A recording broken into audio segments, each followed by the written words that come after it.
Hello and welcome to Nigeria 65 with ITV. Today we sit with Abe Dejevor to reflect to our nation's 65 years journey and discuss the pathway ahead for the future. Abe, you're welcome. Thank you, Patricia, for having me. You're welcome. Let's talk about Abe before we go into discussion properly. Abe is a social worker registered in the UK, and she is also a women's advocate. Anyway, we're going to be talking about Nigeria at 65. Like you know, Nigeria is going to be 65 in a few days' time. And you know, we're taking some random questions, asking Nigerians how they feel for Nigeria being 65. Are you excited? Are you happy with the way things are going? That Nigeria is turning 65. 65 is not a small age, if you can ask me. 65 is a matured age. Is Nigeria that matured at 65? Anyway, before I ask you all that, let me go to the questions properly.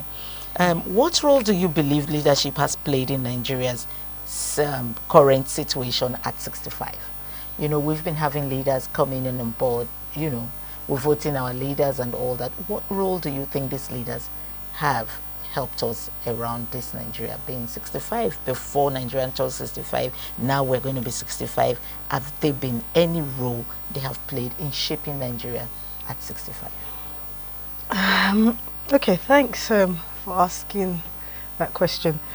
How my understanding, because you know, we had a military rule from 1960 to and then the civilians took over. We've had civilian rule for over 26 years now. My experience is since the military rule, things have gone downwards. For example, you know, democracy. You know, since civilian rule, we're supposed to have more. Things are supposed to get better, basically, and politically, I'm not, you know, my experience has not been great, you know, since, you know, I've been abroad, come back, I've not seen Nigeria improve. I've just seen it downhill. It's either the exchange rate has gone, you know, it's ridiculous now, 1 to 2000. You know, in those days, in the 80s, the exchange rate was still good. I think from before 1986. We still had good exchange rate, and also the road system, infrastructure. I'm not, you know, it's just not been good. Security is number one for us, because now, you know, when I travel in, I'm security conscious. I'm always, you know, praying that, you know, we're not kidnapped. You know, we're not, you know, being you know, excessive, so that we don't invite, you know, anyone that, you know, so that fear is in everybody's heart. And then again, you know, I'm looking at you know, politically, you know, things are not, you know, leadership, you know, is not as it should. I'm looking at there's no stability. Like one person comes into power, and you know, when they leave, there's no continuation. So there's no stability. So, and another one comes in and does another thing. So, and you find that roads that are supposed to have finished are not done or not completed, and another person comes in and does not follow the last person's vision. So there's no continuation, there's no stability, and there's no jobs. I've not seen improvements. You know, for me, that is coming. I've not seen improvement. Okay, so you are saying practically that the leadership has not played any good role in shaping Nigeria since we got democracy. Are you now saying it was better during the military regime? Is that what you're saying? I don't think so. I just know that since 96, well, I'm in 75, I was born in 75, so from my experience, I've seen things go worse. I've not seen, since military rule, I don't think, you know, things were better. And then civilian rule, we've not seen improvements. We've not seen, it's not got better. So I really don't understand, you know, if, you know, yeah, it got worse from military, and then now we've got civilian. 26 years, we should see a difference, shouldn't we? civil. 65 years. Yeah, Okay, but democracy. for civilian rule. Yeah, democracy. Democracy, you know, we should see improvements. Okay, so let me ask you, at 65 years of independence, how would you describe Nigerians' journey so far? Um, you have said a lot of things, you know, and if you allow me, you are saying that there've not been improvement at all. And then I am asking you now, at 65 years, I mean, if a man was born 65 years ago, you expect that a man grows from one, you know, position to another position. You don't expect a man to be in just one place. You know, expect that, okay, there's maturity, there's probably after school is working, and then there's promotion in his life, is going from this stage of life to the next stage of life. Do you think Nigeria at 65 after the independence has been able to grow from one level to another? Okay, I want to say something positive now.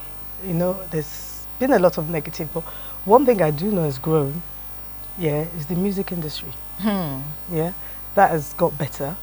I know when Obasanjo was in power, the banking, you know, there's a time that, you know, things were not so, that is more organized. So I can see that that has improved. The music industry, you know, now, and also the fashion. Look, everybody wants to wear the nation, you know, their own national wear, even in the, you know, abroad. So I think that has improved. And what else would I say has improved? But there's still room for improvement. For example, you know, we've got, each state has natural resources. We've got gold, we've got cocoa, agriculture, you know, we've got the steel industry. What happened to the steel industry in Ajokota? Is that, what happened to the steel industry? What happened to the resources of Nigeria? Nigeria is blessed. It's one of the largest in oil and gas, and we've got the largest, 60% of Nigerians are youth. What are we doing? Where are the jobs for them? So that's where the, you know, there's, you know, lack of stability, infrastructure, and then, you know, so the improvements, see yesterday now, in Lekki, drainage. For my own, you know, the light. What happened to the light? It's gone worse. What happened to it? People are suffering. People are suffering. Minimum wage is not enough. 70,000. It's not enough to feed. You know.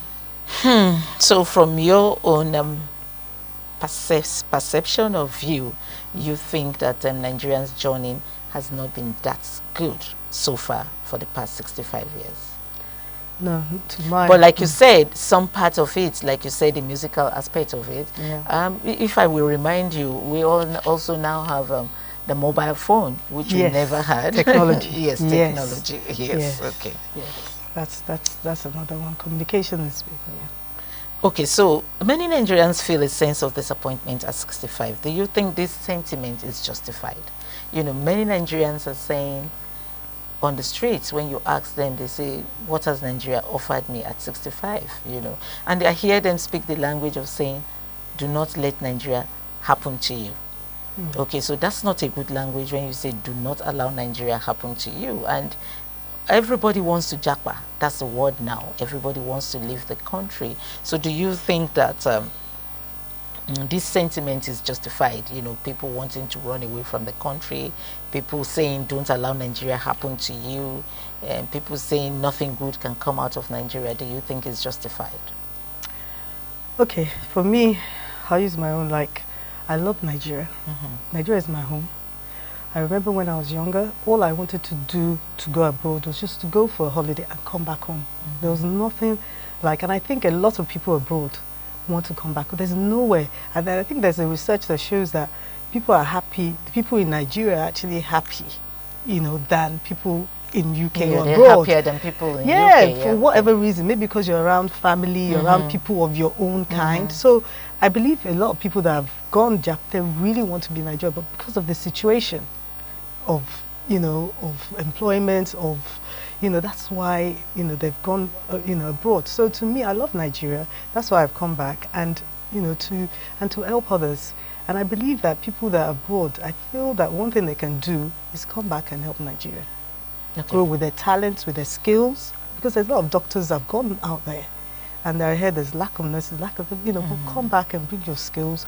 And if it's even to help other people to, you know, gain, you know, knowledge and training, you know. So, yeah, I think that will be my positive, that, you know, I love Nigeria. So regardless of what happens, we're here together and struggle it out together. Okay, like you said, you are in the UK, you're based in the UK, but you came in sometimes this year to start up a business so you could help employ some of the youths off the street.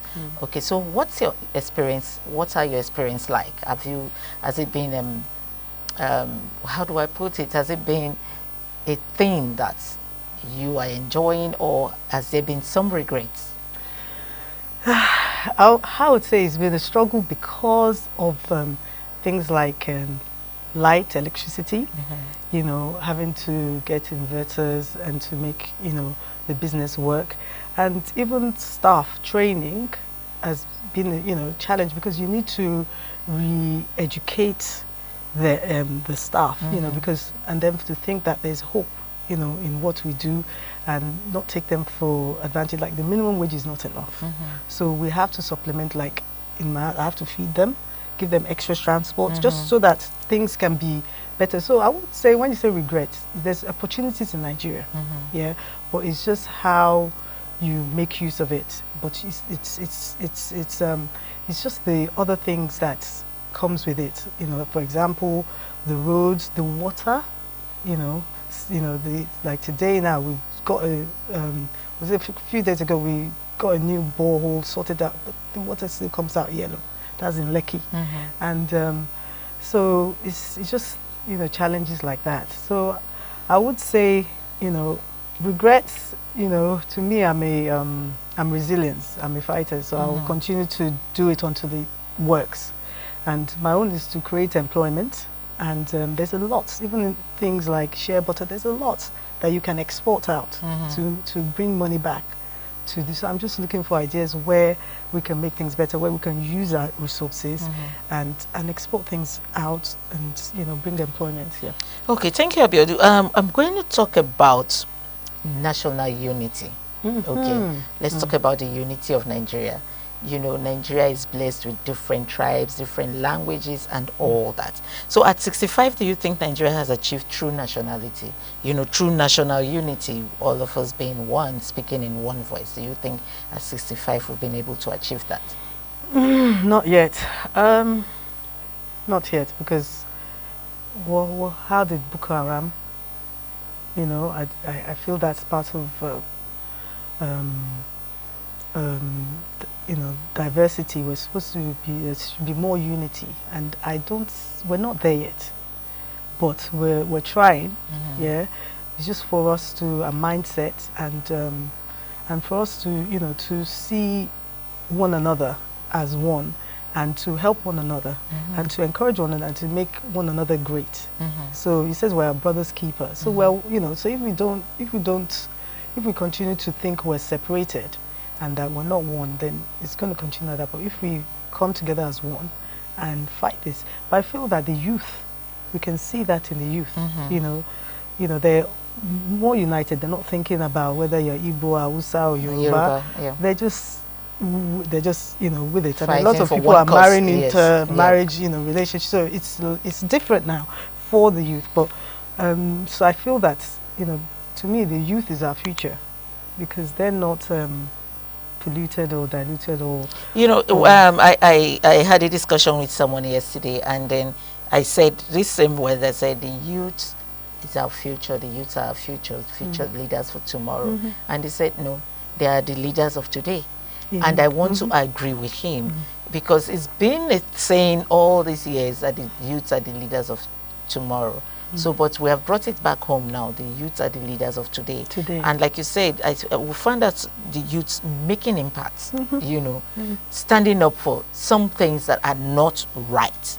Okay, let me quickly deviate a little from Nigeria at 65. Let's talk about women in Nigeria. How are women in Nigeria treated? Are we treated with respect? Are we given some dignity, some kind of respect, or we're treated poorly? So I say this because we have the Senator Natasha. Oh, yes. Yeah, okay. Who had been returned back to her office, and then she made a statement and said, the Senate president is no more than a senator than her. You know, they're all senators, even though he's a Senate president. And we also heard where someone said that she was asked to bring in her husband first before her office door will be opened for her. And so many Nigerians are asking, was it the husband's face that was on the ballot paper? Was it the husband that contested as a senator? So all this, some people say, is disrespect for women. How do you think? What do you feel about it? Yeah, I feel that yeah, we're not there yet. Yeah, in that shouldn't have taken place. I'm glad they've done one thing by restoring her back. So that's the first step. So, but there has been improvement though, for women's rights and women in power, position of power, but not where we should be at this level and at this stage. At 65. Yeah, at 65. Yes. We should, you know, have a, you know, if we had a Lagos State, you know, a woman governor, has there been? No, no.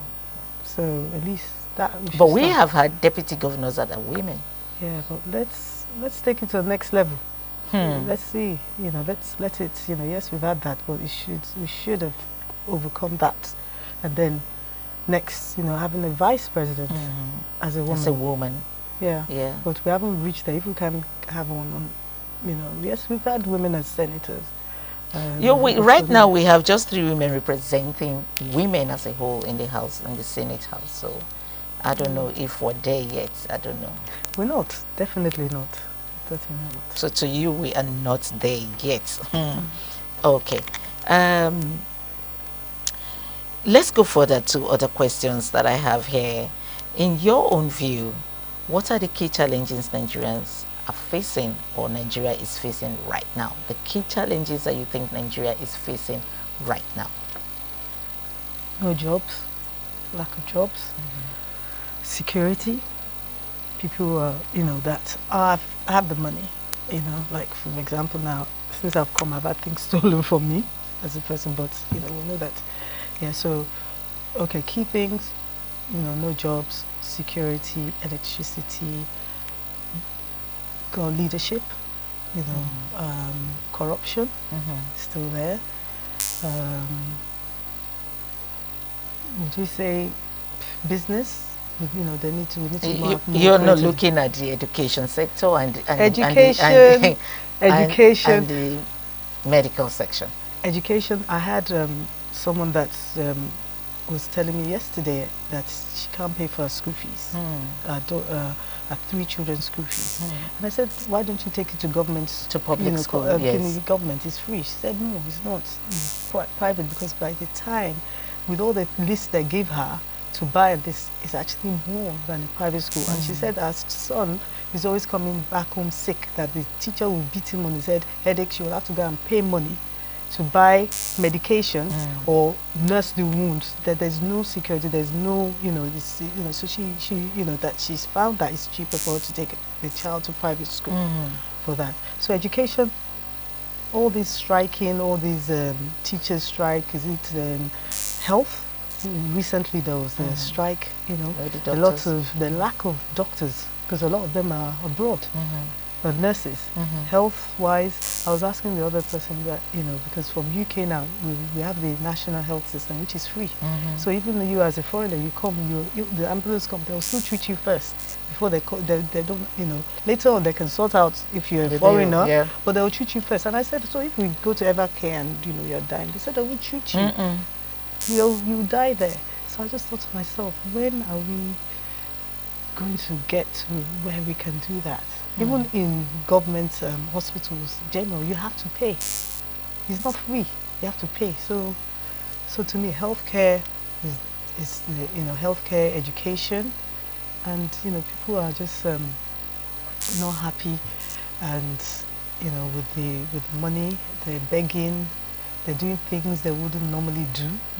You know, like stealing because of, you know, because of pressure. You know, I part of the prison ministry, and I interviewed a lot of people from the interview. Why were you here? You know, and all that. And my mom was sick. I had to steal the money to pay for the illness. If not, blah, blah, blah, blah, blah. You know, things like that, which is obviously not acceptable, but at the same time, it's pressure that got them to go into stealing, kidnapping, and all that stuff. So, yeah. Ah, okay, Abby, you've said a lot, you know. In fact, you're making me, you know. Anyways, the president now, we have the APC government in power right now, and we have our dear President Bola Ahmed Tinubu. Do you think he's doing enough to help get the country out of what he made the country? Because he will tell you that, okay, I didn't start all these problems, which is obviously true. He met all the problems on ground. Do you think he's doing enough to try to get the country out of the problems, or he has added more? I have to also be careful with my words, but what I would say is that for me personally, I've not seen improvement. Things have got worse. Yeah, but I hear him saying that sometimes things get worse before they get better. Yeah. Yeah. So, but we're waiting to see that improvement. I believe he has the capability,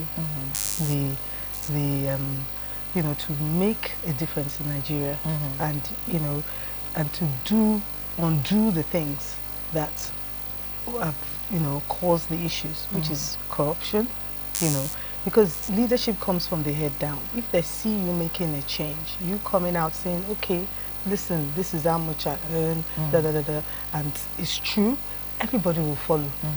So leadership is, you know, example, you're setting an example. And then, you know, so you have to start from somewhere. For me personally, I feel like, you know, I would rather go in and leave a legacy that outlives me. So when I'm gone, what are people going to say about you? Won't you like someone like Nelson Mandela, or someone that's been a great, you know, that says that you, when in your time, you turn things around. Even if by little, you know, let's have bullet points. What do you do? I believe he can do it. I like the way he's done the coastal road, and is, you know, but that's not all. Health. The coastal road, yeah, you just brought in the coastal road now. I didn't want to talk about that. So, but do you think that's the problem of Nigerians right now? No, but it's a help with the road system. It's at least there's something that we can say a checklist, but that's not the real problem. The health, education, and then what are we doing with the national resources that we have? Even the oil and gas that's not being run well, you know, and the people that in you know, in Dangote that is trying to create employment. I don't know where I heard recently that he has taken his business to Kenya somewhere just because of the problems he has been facing with the Nigerian government. Yeah, shouldn't that stay with us so that more, because that is employment gone to another country. True. True. Anyway, the president has always said to us, we should give him time, we should be patient with him, and then give him time that everything will work well. And he also said, there will always be a light after the tunnel. But my question really is, in asking us to be patient, is he doing the things that is making people really see that, okay, this man has asked us to be patient and is focusing on the right things? You know, he came into power and he removed the fuel subsidy. Do you think that was the right decision as at the time he took such decision, you know? I don't think so. I think things got worse for the poor, especially. You know, it got worse and the middle class. I mean, I don't think so. There's a lot of things that is wrong, but as we said, we can't blame him alone because it was passed down. But then we're waiting. It's something has to shift, something has to change, and I really don't know what is going on, but it's not being prioritized. The things that should be prioritized is not being prioritized. If we want to be opened, you know, I've been open now, and I just I'm not sure if I've been too open, but you know, to be real, then not. I don't know, recently, is it that to refurbish the Senate or whatever, how many billions, 20 billions, is that where the money should be when the nurses are saying that they need to pay the lecturers, the doctors, and the doctors? Shouldn't that money go there? So where is our priority? Where is it? Is the Senate renovation, is it going to change lives like that? Is it that's just to give comfort to the senators, isn't it? Yeah. Where are the masses, the poor? Where is the compassion? So what I'm thinking, where is the heart of the people that are crying for their daily bread and for health, education, just to live? I mean, this is basic education, and this is Nigeria, the giant of Africa. And we cannot,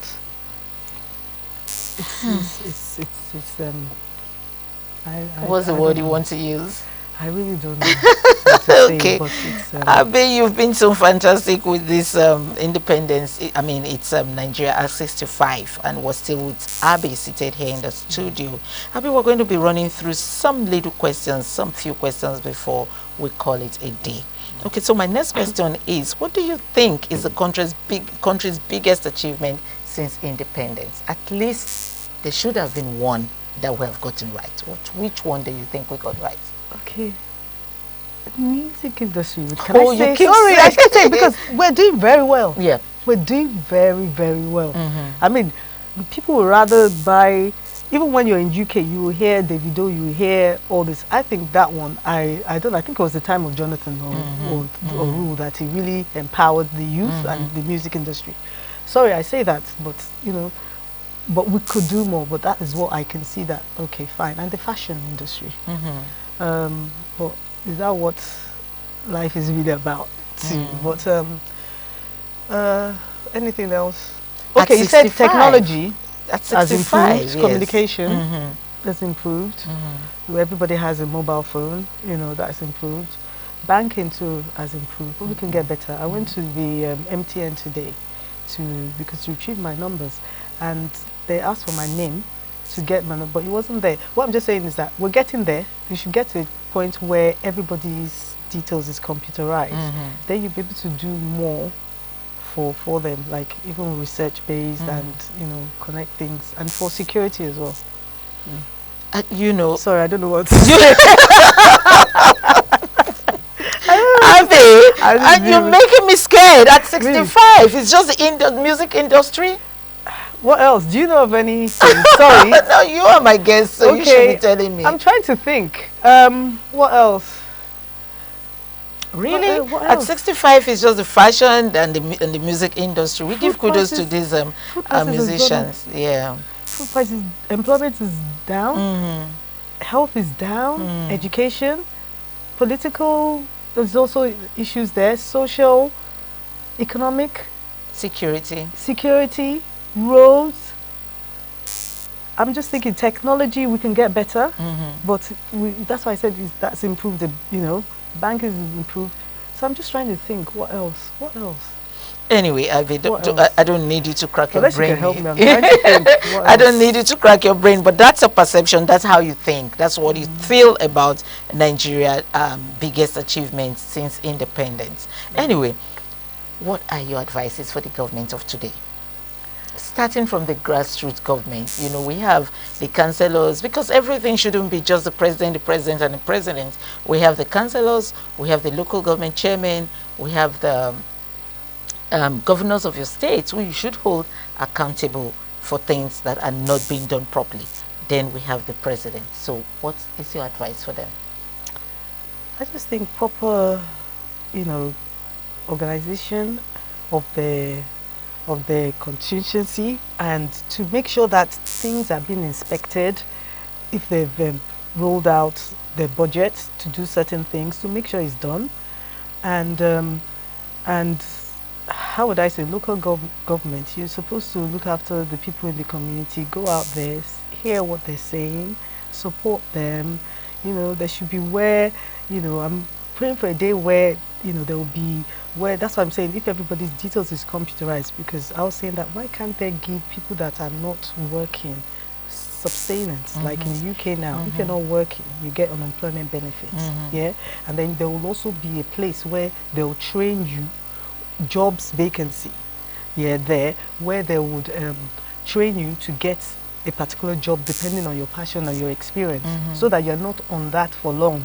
So is there a way that those that are not working can be given support until they're working and get trained, and someone say, oh, they'll not go into the bank, it will not go with them. And I said, can't they have a way that you'll go into the bank system so there's a reference to show evidence that they got the money so that they can eat, they don't go and beg, they don't go and steal.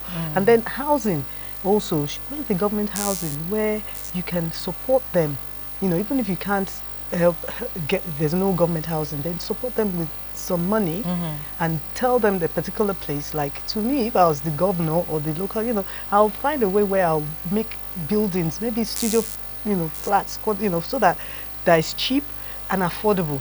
And then those are not working, you know, they'll be supplemented. You know, I know, you know, but, you know, in Nigeria, that I feel that they'll be helping them with education and healthcare as well. Those that cannot pay for drugs and everything, there should be a place where they'll go to. You assess that they're actually not working and they're in that situation, and it won't be for long, and then support them. You know, the other countries do it. We can learn from them with what we have and make life better for others. I was going to ask you that what do you think Nigeria should have learned from other countries that had independence at the same time with us? Well, I feel that what are the things that we can learn from them?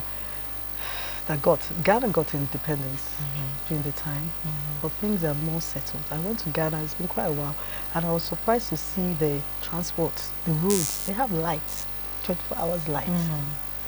Organized, they get on the bus, they pay, the buses are good, the roads are good, you know, so I'm just kidding, and their integrity, they don't, you know, you can't bribe them, you know. Corruption is, you know, I'm not saying it's not there, but you know, you can see that it's not the order of the day. Yeah, their own is they're just moderation. It's not excessive, and they want to help other people. You know, the rich can help. You know, let's balance things out. You know, and help other people. It could be in a system where you're not the one just giving the money. Put it where that we know and they can see. You know, in training, in education. So, you know, what can we learn? You know, we should be on top of things. You know, I use Ghana as an example. You know, South Africa. And we're the largest, or we should be, you know, one of the best countries in Africa in all sorts. And Tanzania. Tourists, what are we doing about tourists? People who are scared to come to Nigeria. To me, I had to tell them, because when you Google, they'll tell you the high risk. And I've been to Jamaica, and I thought that was more, what's it called, than Nigeria. But, you know, it's actually higher. Then I was like, one day, I'm just saying, just make, you know, things safe for people. You know, as a government, you know, try and protect people. You know, the police, I mean, I don't know. That's it. You know, the systems needs to be improved. The system needs to work. Yes, the system needs to work. If there's put systems in place that is that would work, you know, for even the government, you know, from him down, you know, there should be a system in place where there are checks and balances, where there's policies and procedures for everything, and people will follow, and you know, and then things would, you know, there'll be improvements. I just feel that we need to the budget. You know, we need to have where there's a proper system of monitoring as well, of checks and responsibility as well, and accountability. Where are people you give, you know, to do things? Have they done it? Should there be an independent body that is reviewing what they're doing to make sure that it's done? And, you know, so they can learn. You know, I've not, to be honest with you, you know, I probably need to go into, you know, other countries that go. I know for sure Ghana is an example, and they don't have as much resources as we have, and they're doing better. They're doing better. It's safer to go there, you know, and, you know, the system is good. People would rather invest in Ghana than come here. And why is that? Abby, it's been an amazing time out with you. It's been so fantastic talking with you on Nigeria at 65 with ITV. Well, I don't know. I hope, like they say, you have come to stay. You know, thank you for employing people off the street, and we know that you're going to be expanding your business, you know, in time to come as you help us to employ youths off the streets. And thank you for being a woman's advocate, speaking for the women. Thank you so much for being on the studio today. Thank you. Anyway, we've come to the end of today's Independence and Nigeria at 65 with Abby. Thank you for joining us.